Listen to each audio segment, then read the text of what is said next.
Hello, my name is Ashley, this is Faithful Rattos, and welcome or welcome back.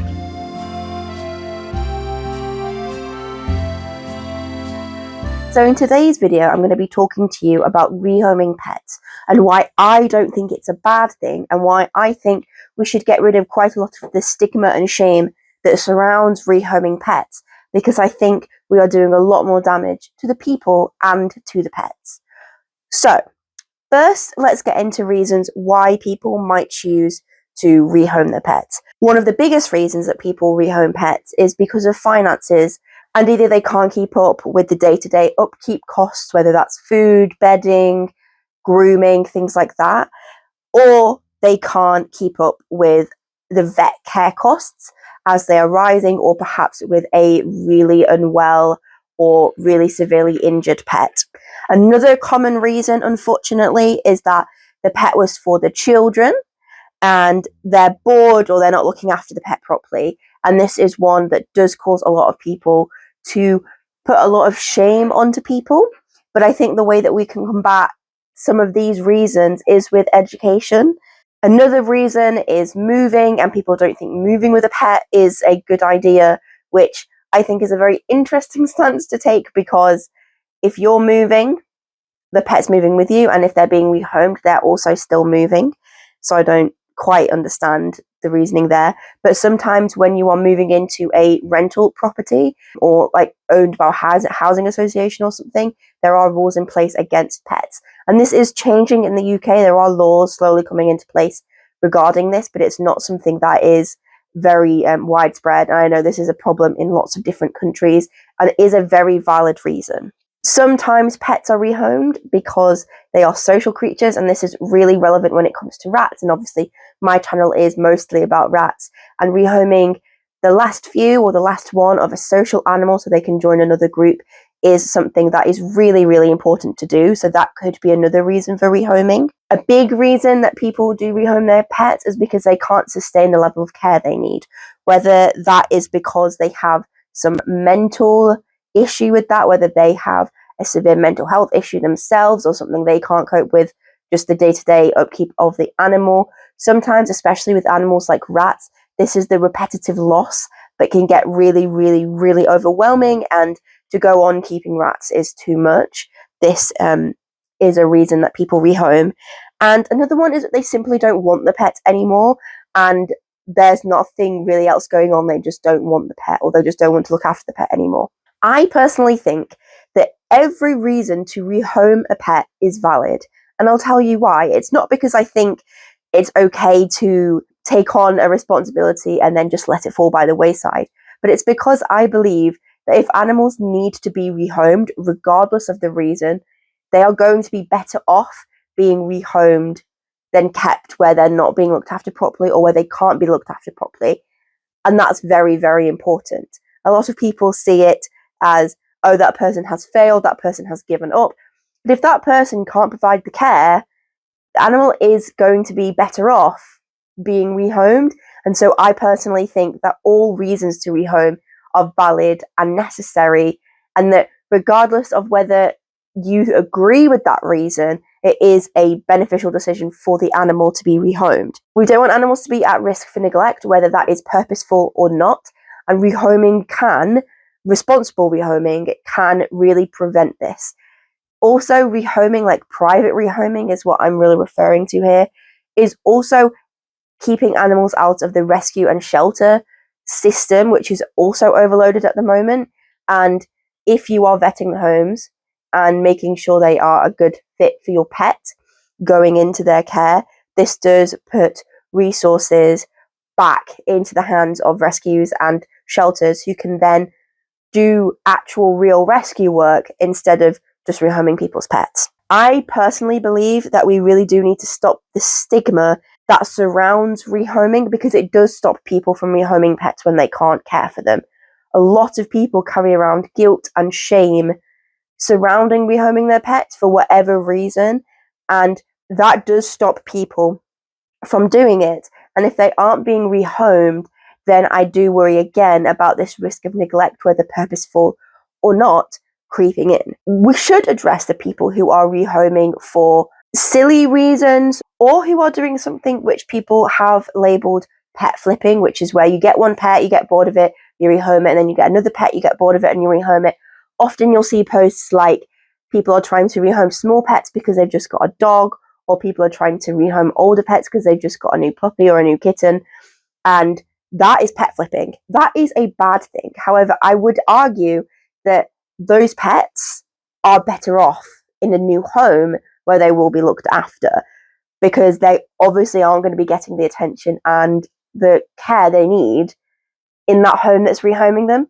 So I'm not saying, yes, just rehome all your pets. I think, we have to be sensible about it, and we have to sort of take into proper consideration what's going on, and we should be trying to educate people and help people.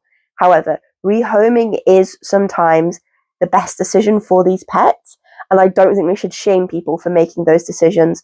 A lot of people really struggle with making that decision when it's necessary, and we shouldn't be added on to the pain and the guilt and the shame they're feeling by this rhetoric that I see going around sometimes. I also want to get a little bit political here, but I think that when times are hard, people suffer. And when people suffer, their pets suffer. Keeping pets is political, in my opinion, and it always will be, because it involves people, and people are inherently political.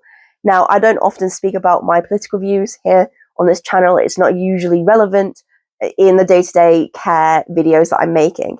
However, I do believe there are some big problems with the way that our systems are working here in the UK, in the US, in other countries. We aren't supporting our people, and that is meaning that our pets suffer. People who aren't able to give themselves everything they need are not going to be able to give that to their pets, and therefore their pets are going to suffer, unfortunately.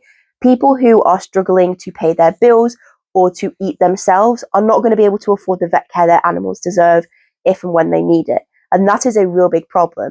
I don't think the problem is saying that poor people shouldn't get pets, because that's a bit classist, in my opinion. But also, you never know what may happen. You may lose your job. You may have a really expensive emergency happen, and the funds you had set aside for your pets may no longer be there. And I do think we need to think about the way that our system is built that puts people into these situations where they feel like their pets aren't getting what they need, or when people genuinely can't care for their pets anymore. A lot of people are surrendering pets to shelters and rescues because of this financial issue, which is putting strain on the rescues that should be there really to actually rescue animals from neglectful or really serious abuse situations, rather than just helping people rehome pets because the system has set them up to fail when it comes to their own personal finances. Pets are political. And again, I think the way that we solve, in quotations, the problem of rehoming isn't by shaming the people who are rehoming their pets, isn't by creating this whole stigma around rehoming. The way that we help people is with proper education about getting pets in the first place, proper education about what it costs to keep particular pets, different breeds, different species, and all the information they need before they get the pet to lessen the chance that they get into it and not actually know the depths of what they've gotten into. This means getting rid of shops that sell animals to anybody who wants to buy them. This is particularly important when we think about animals who are sold. This is particularly important when we're talking about breeding mills who churn out thousands and thousands and thousands of animals every single year, and places like Pets at Home that sell them to people who are not properly committed or able to look after these people.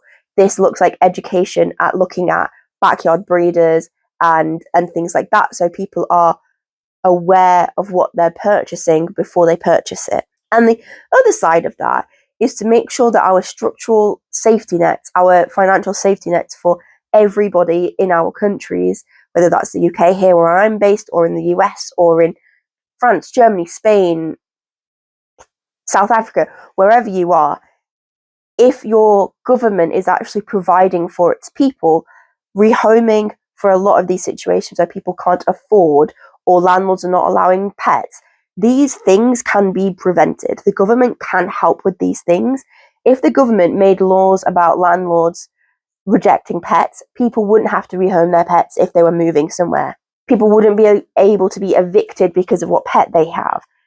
People wouldn't be so financially insecure that they feel they have to give their pets up. And that is a really, really, really big issue. I think we need to work on education to make sure that people are aware of what they're getting themselves into and that they understand the responsibilities they've taken on.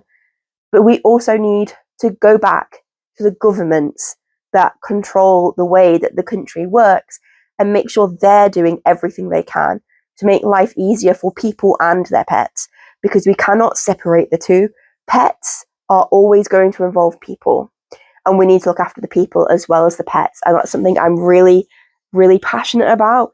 Really, really passionate about. I actually saw a really good video on Instagram and TikTok of Isabel Clee. She is Simon Sips, you might have seen her. She fosters dogs and she's really wonderful. I really enjoy watching her videos.